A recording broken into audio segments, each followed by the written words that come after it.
talking some fantasy football strategy for 2025, specifically the round four dead zone. I've mentioned it a few times on here.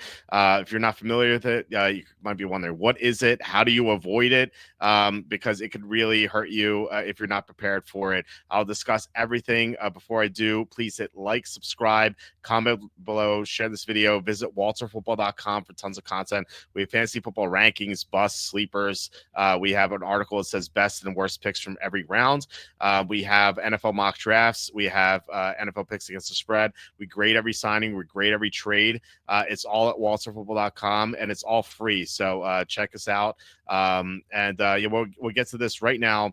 So this is ADP according to Fantasy Pros, and I'm going to go down to round four, which is in 12 team leagues it starts at 37 and goes onward to 48. So the premise is I think a lot of the players in round four stink.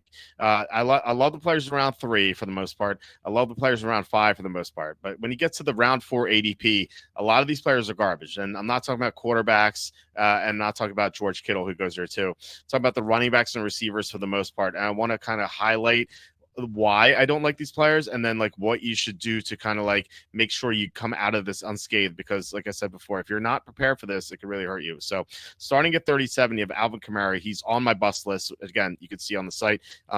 He's one of the top players on the bus list for sure. Like Kamara is a 30-year-old running back. He has an extensive injury history. He's slowed down at the end of the seasons past couple of years, especially last year.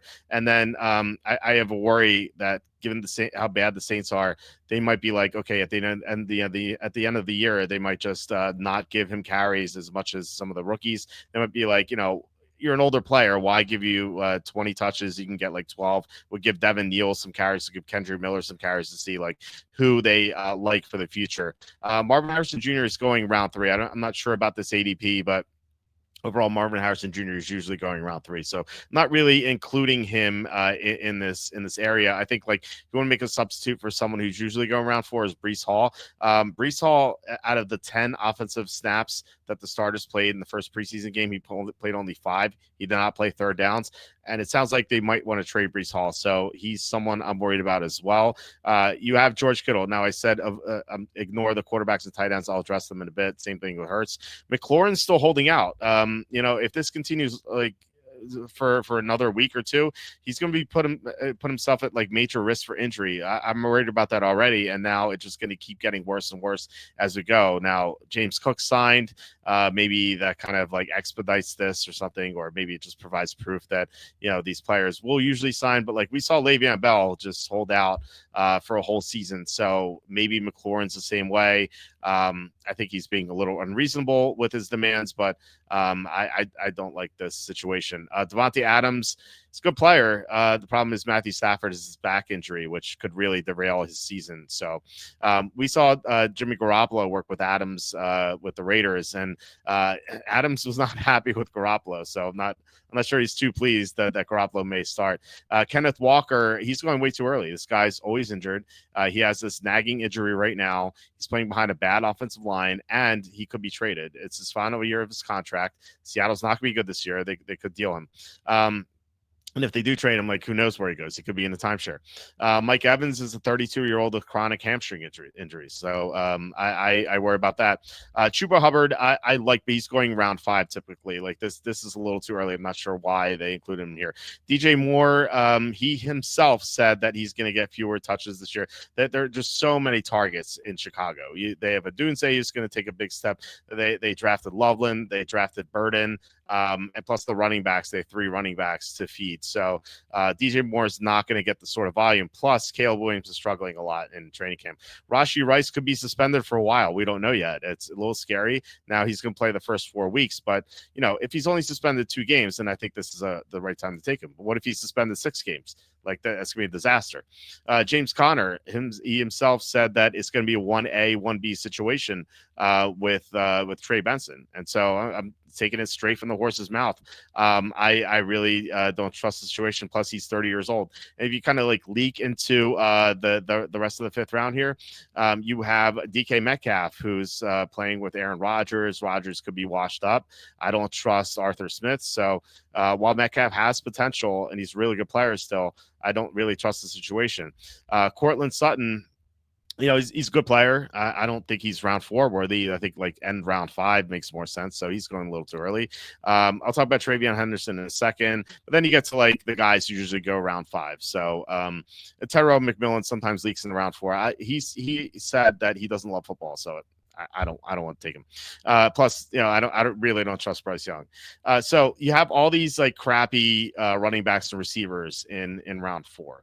So what are you doing here? I think there are three options. So first of all, Travion Henderson's ADP is on the rise. It says right now he's 51 overall, which is 503.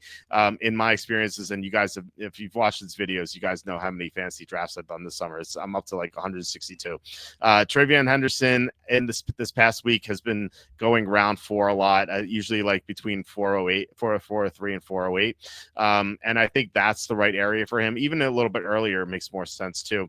So Travion Henderson is someone you could take in round four in the dead zone, even though if you look at the ADPs, it still says round five. I think that Henderson makes a ton of sense in round four, maybe even the end of round three. Another thing you could do is go after the quarterbacks and tight ends. This is an area where I've drafted quarterbacks a lot.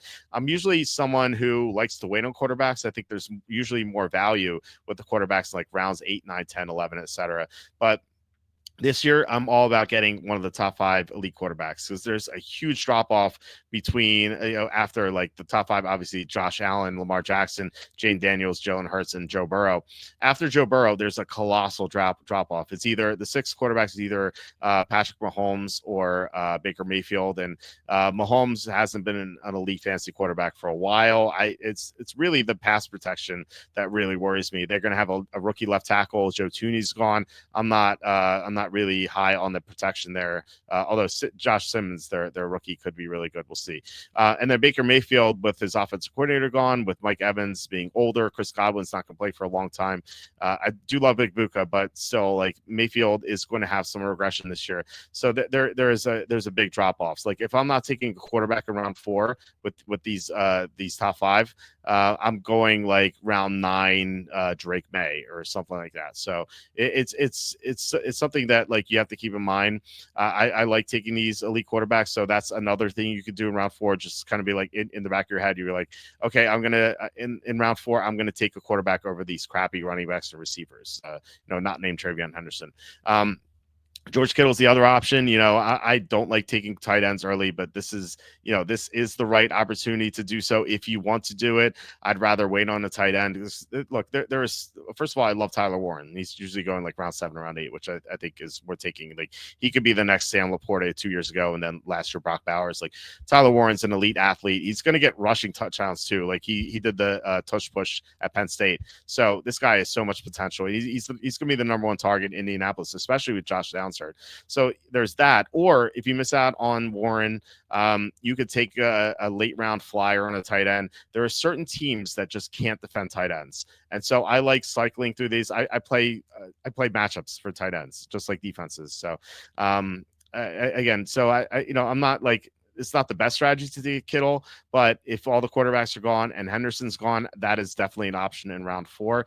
And then the other option that you could do round 4 is just kind of reach for round 5 guys. So talk about Chuba Hubbard. He usually goes round 5 in my experience. So if you take him late round 4, mid round 4, it's like not the worst, even though you're not getting value. Someone else you could take is Calvin Ridley. I think he's kind of a great year. He had the most unrealized air yards last year, which McLaurin had the year before. And we saw what he did last year with better quarterbacking. It's going to be the same thing with Ridley. I love Travis Hunter too. I just did a mock draft with Mike Lucine and 10 other guys. We did a live draft. I took Travis Hunter at 408. Now it's a reach according to ADP, but I think he could have a massive season. So these are things you could do to kind of avoid the round 4 dead zone. Just be prepared for it because the talent falls off a cliff.